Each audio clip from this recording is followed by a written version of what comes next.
बिस्मिल्लाहिर्रहमानिर्रहीम। फ्रेंड्स अस्सलाम वालेकुम। You are watching master ji network. Friend, last lecture में हमने इकोलॉजी का लेक्चर नंबर 1 स्टार्ट किया था, जिसमें हमने इकोलॉजी की बेसिक्स पढ़ी थी।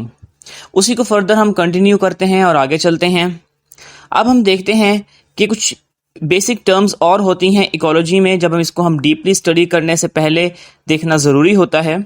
तो आइए सबसे पहले हम देखते हैं कि what is a habitat. Habitat क्या होता है? An area where an organism lives.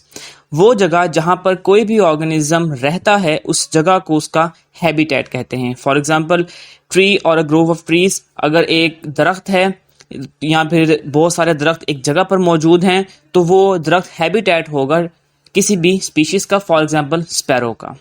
इसी तरीके से हम देखते हैं कि गार्डन के अंदर अगर अर्थ फॉर्म रह रहा है सॉइल के अंदर, तो वो उसका हैबिटेट है। फिर हम देखते हैं what is a niche. The role और position that an organism has in its environment. कि किसी भी ऑर्गेनिज्म का क्या रोल है, क्या पोजीशन है इन्वायरमेंट के अंदर, अपने आसपास की जो गिरदोनवा की इन्वायरमेंट है उसके अंदर, उसे हम कहते हैं नीश।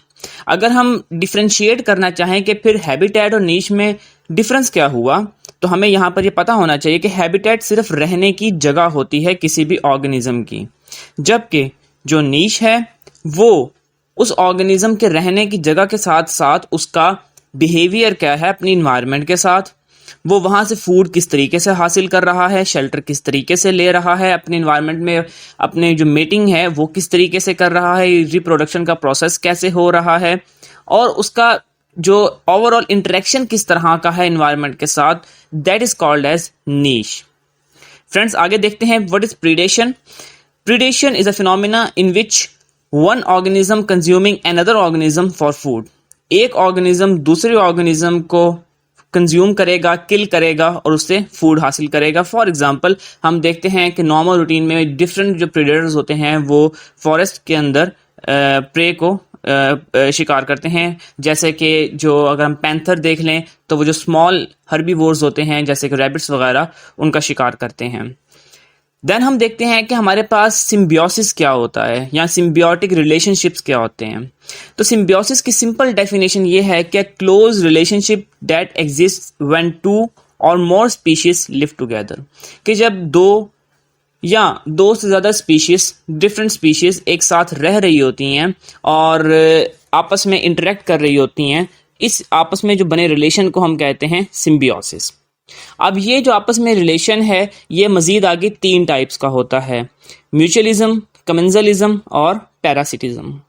इन तीनों को हम फर्दर 1 बाय 1 देख लेते हैं। सबसे पहले हमारे पास आता है म्यूचुअलिज्म। म्यूचुअलिज्म सिम्बियोसिस की वो टाइप है जिसके अंदर दोनों ऑर्गेनिजम्स बेनिफिट ले रहे होते हैं। एक ऑर्गेनिज्म दूसरे को बेनिफिट कर रहा है साथ रहते हुए, दूसरा ऑर्गेनिज्म पहले को बेनिफिट कर रहा है साथ रहते हुए। तो इस चीज़ को हम क्या कहेंगे? म्यूचुअलिज्म। एग्जाम्पल अगर हम देखें इसकी, तो जो लाइकन्स की फॉर्मेशन होती है फंजाई और एल्गी के दरमियान, वो म्यूचुअलिज्म की एग्जाम्पल है, जिसमें हम देखते हैं कि जो एल्गी और फंगस है वो इकट्ठे एक ही जगह पर ग्रो कर रहे होते हैं। जो एल्गी होती है वो फूड देती है फंगस को, जबकि जो फंगस है वो इन रिटर्न शेल्टर देती है, हैबिटेट प्रोवाइड करती है एल्गी को ग्रो करने के लिए, मिलजुल कर काम कर रहे होते हैं। फिर हम देखते हैं what is commensalism. One organism get benefit, the other is neither help nor harmed. कि दो ऑर्गेनिज्म जब साथ रह रहे होंगे, 2 से ज़्यादा, तो एक ऑर्गेनिज्म तो बेनिफिट ले रहा होगा, लेकिन दूसरा ऑर्गेनिज्म ना बेनिफिट ले रहा होगा ना उसे कोई हार्म हो रहा होगा, वो जैसा है वैसा ही रहेगा। एग्जाम्पल हम देखते हैं इसकी clown fish and sea animals.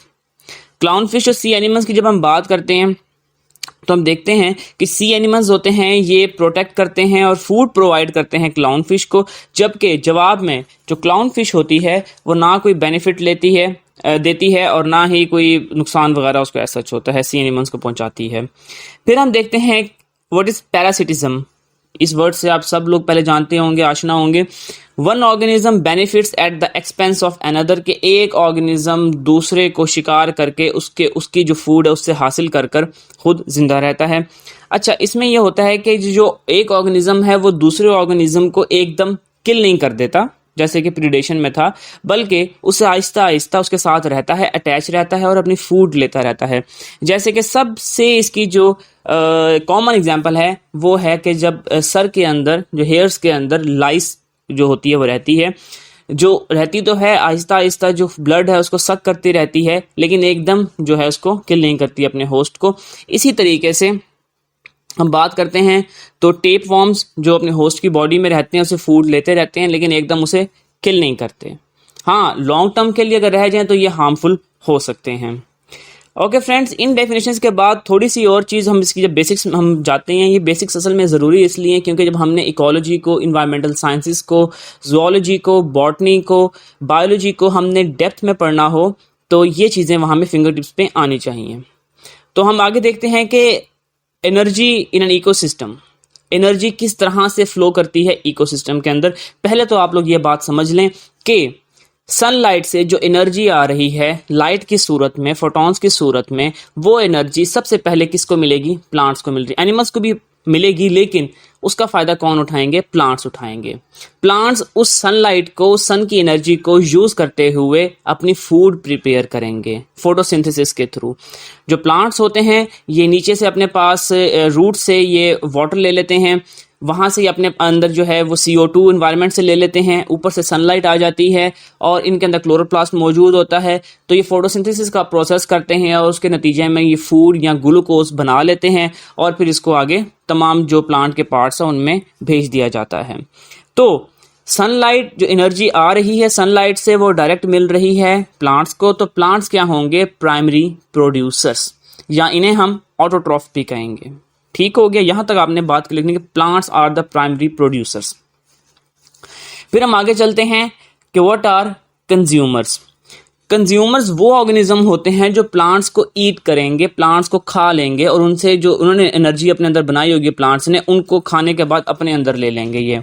अब कंज्यूमर्स जो होते हैं कोई भी हो सकता है, वो कोई आप समझ लें कोई काऊ हो सकती है जो प्लांट को खाएगी, वो कोई रैबिट हो सकता है जो उसको खाएगा, वो ह्यूमन बींग्स हो सकते हैं जो हम डिफरेंट फ्रूट्स एंड वेजिटेबल्स खाते हैं। ठीक हो गया। तो कंज्यूमर्स जो होते हैं इसकी फिर आगे मजीद कैटेगरीज बना दी हैं। कंज्यूमर्स को हम हेटेरोट्रॉफिक एनिमल्स भी कहते हैं। अगर हम बात करें कि कौन कौन सी कंज्यूमर्स की कैटेगरीज बनाई हैं, उसमें हमारे पास आता है primary consumer, secondary consumer, then tertiary consumer, और अगर और भी हैं तो सो ऑन, ये चेन चलती रहेगी। फॉर एग्जांपल, ये एग्जांपल समझने वाली बात है, इसको आप लोगों ने गौर से समझना है। प्लांट्स जो हैं वो हमारे पास हैं प्राइमरी प्रोड्यूसर्स। प्राइमरी प्रोड्यूसर्स ने फूड प्रिपेयर कर ली, वहाँ पर जो रैबिट है, रैबिट आया, रैबिट ने आकर उस प्लांट को खा लिया। अब जो रैबिट होगा ये क्या बन गया? प्राइमरी कंज्यूमर, क्योंकि इसने प्राइमरी प्रोड्यूसर को कंज्यूम कर लिया, तो ये रैबिट क्या होगा? Primary consumer. अब इस रैबिट जब ये फिर रहा होगा इसको कोई स्नेक आकर खा लेगा। ठीक है, तो स्नेक क्या होगा? उसने भी कंज्यूम किया है, तो ये क्या होगा? Secondary consumer. अब जो एनर्जी पहले प्रोड्यूस हुई थी प्लांट के अंदर, वो एनर्जी थोड़ी बहुत ट्रांसफर हो गई रैबिट के अंदर, क्योंकि रैबिट ने उसे खा लिया था, सारी नहीं हुई, कुछ लॉस्ट भी हो गई हीट की फॉर्म में। अब रैबिट में जो एनर्जी आई थी थोड़ी बहुत, उसमें से भी कुछ लॉस्ट होगी, बाकी जो थी वो थोड़ी बहुत आ गई स्नेक के अंदर, क्योंकि स्नेक ने उसे खा लिया। अब स्नेक फिर रहा था और ऊपर से एक ईगल आया या हॉक आया, हॉक ने आकर उस स्नेक को पकड़ा और स्नेक को खा लिया। अब थोड़ी एनर्जी वहां पर भी वेस्ट होगी, लेकिन थोड़ी बहुत एनर्जी जो होगी वो चली जाएगी ईगल के अंदर। तो ईगल क्या होगा? Tertiary consumer.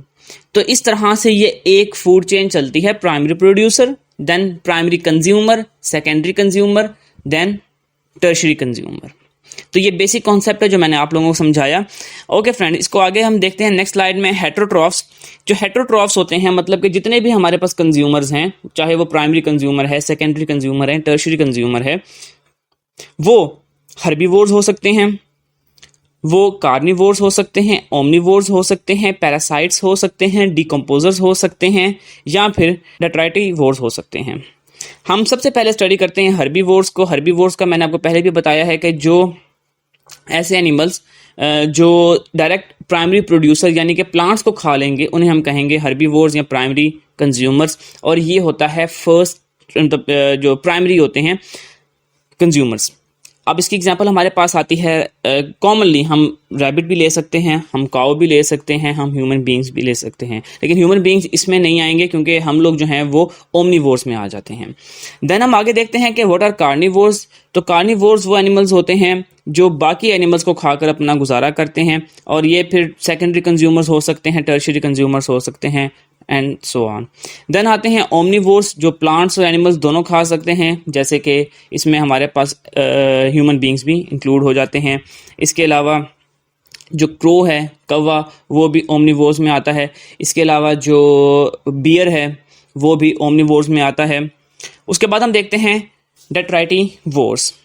डेट्राइटिवोर्स जो होते हैं ये अगर मैं आपको बताऊं तो ये वर्म्स होते हैं, एक्वेटिक इंसेक्ट्स होते हैं जो कि ज़्यादातर नमी वाली जगहों पर रहते हैं, और ये फ्रेगमेंट्स खाते हैं डेड मैटर के इकोसिस्टम में। जो भी चीज़ डेड पड़ी होगी, डेड डिकेइंग होगी, उसके जो फ्रेगमेंट्स होंगे, उसके जो मसल्स होंगे, उसके जो न्यूट्रिएंट्स होंगे, उनको कंज्यूम करेंगे, और उनको कंज्यूम करने के बाद जो अपना वेस्ट होगा उनके न्यूट्रिएंट्स को तोड़ फोड़ कर ब्रेक डाउन करके ये इन्वायरमेंट में ही छोड़ देंगे। फिर हम आगे देखते हैं डीकम्पोजर्स को। तो decomposers break down dead organisms by releasing digestive enzymes. यहाँ पर ही आप लोगों ने बात समझनी है कि जो डेट्राइटिवोर्स थे, हमने पहले स्टडी किए हैं, वो क्या कर रहे थे, जो डेड कोई भी मैटर पड़ा हुआ है उसके ऊपर जाते थे, जाकर उसको कंज्यूम करते थे, उस पर प्रोसेसिंग करते थे, और न्यूट्रिएंट्स को वो उसको ब्रेक डाउन करके वहीं पर छोड़ देते थे।